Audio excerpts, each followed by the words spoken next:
my channel. My name is Mandy, the Handmade Homeschooler, and I am a mom who works at home while schooling her two kids. So if you're here and you've read the topic, you probably know exactly what I'm going to be talking about today. We're going to be talking about expectations for the moms who had their kids in public school, but now they have to school at home for a little while. And I see a lot of videos going up and I'm listening to a lot of things, and I have a few things to say. I want to talk directly to the moms who have had their kids in public school and have never even really thought about homeschooling, but yet are now kind of thrown into this and you're not sure what to do. I have 5 tips for you to kind of help you go along with this. I used to teach, and this is what I did for a long time. So when I brought my kids home, I wasn't even sure what to expect. But these 5 things helped me out probably more than anything else. Okay, number 1, lower your expectations.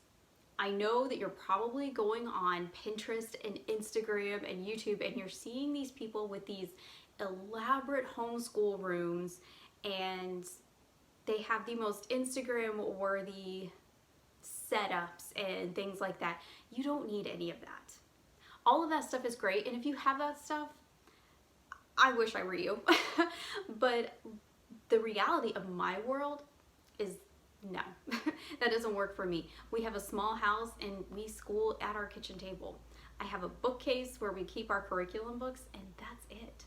And you can school with that. You can school with less than that. You can school on the couch or on the bed. You don't have to do school in a schoolroom. You don't have to have these beautiful setups.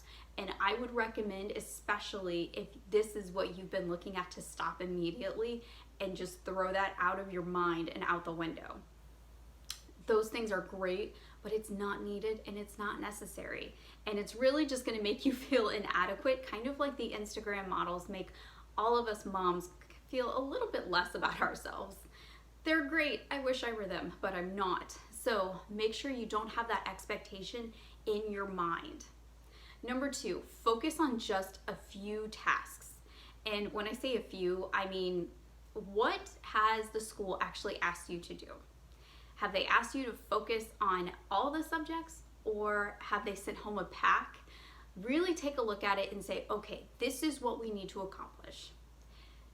Most of the time, I'm going to guess that it was probably language arts and math for a good majority of the people. Pop down below and let me know in a comment, what have the schools actually expected of you? Give me a list. I'm actually really curious, and I might be able to help you in other videos along with this stuff. I'm going to guess it's language arts and math. And if it were me, that would be the 2 things that I would focus on with my kids, because those are the 2 subjects that they're going to need probably more than anything else, especially when it comes to testing if they're in the higher grades and if they have to do the end of year test type of thing for whatever state you're in. So keep the math, especially because kids have a tendency to brain dump when they've had a break. Even my kids do it. If we take a week off, it seems like they forget 6 weeks of math. I don't get it sometimes. They get back into it really quick. Don't worry. But I would keep the math and the language arts more than anything else out of the entire list. Number 3, I have seen on Facebook this homeschool schedule going around. Don't do that.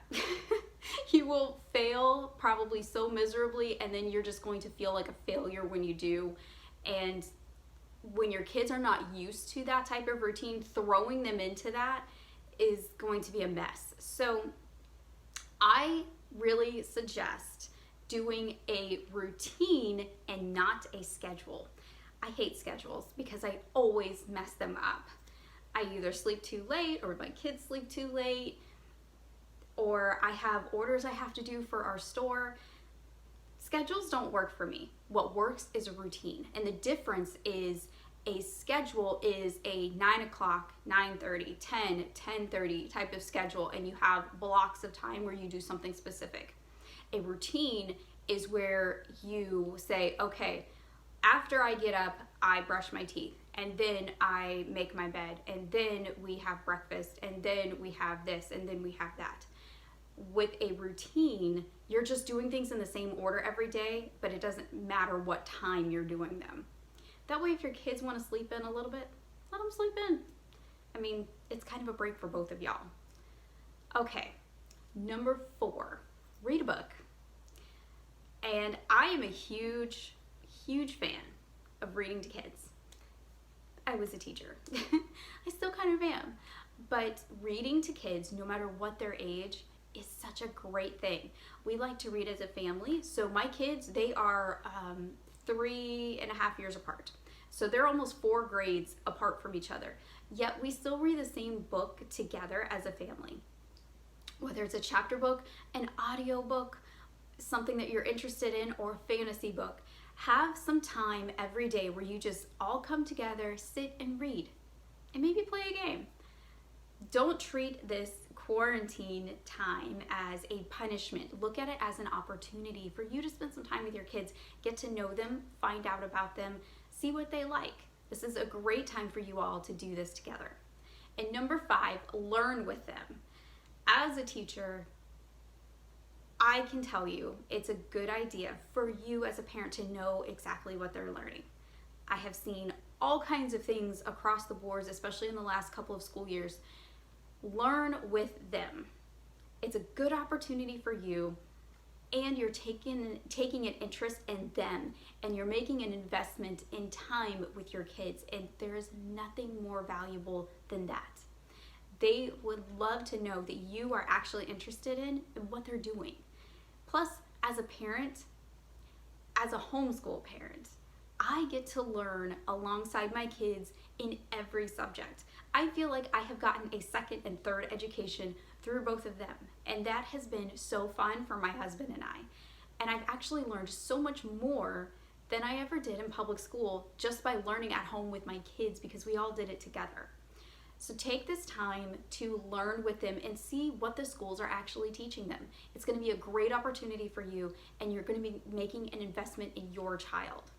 So lower your expectations of having a perfect schooling at home atmosphere, and really just focus on your kids and focus on a couple of tasks. And that's all. And if for some reason schools are going to be closed for a long period of time, then you can look at other options, and you might find out that you actually love schooling with your kids, and then for the next school year you can actually do a formal homeschool. But for now, take baby steps. Don't dive head over heels into this, because I think a lot of people at the beginning, especially first year homeschool moms, tend to do this. And a lot of you out there who have had kids in public school probably never expected this to happen, and you're probably a little lost. Homeschool parents who have been homeschooling for a while, they thought about this decision for a long time before they moved into buying the curriculum and pulling their kids out. They had a plan in mind. They knew exactly what they were going to do. Their kids were prepared for this. Their home was prepared for this. You were not. Your home probably feels like it's been turned upside down. We live in a hurricane zone where I am right now, and I've lived in a hurricane zone for a good portion of my life. So disasters and natural occurrences like this is nothing new to me and my family. And we're pretty prepared for things like this to happen. So what's happening right now really hasn't affected my family like it has affected millions of others. So take it one step at a time. Listen to your kids, talk with your kids, and have fun doing this. Look at it as an opportunity and not a punishment during quarantine. And bring out the board games and the card games. It's a lot of fun. Okay, so I'm going to pop a couple links down below if you want to see more about homeschooling and routine, but one step at a time, okay? If you guys have any questions, please feel free to drop them down below, and I will do my best to answer all of them. I will see you guys in the next video, and I hope you guys have a great rest of your week, and stay healthy and wash your hands.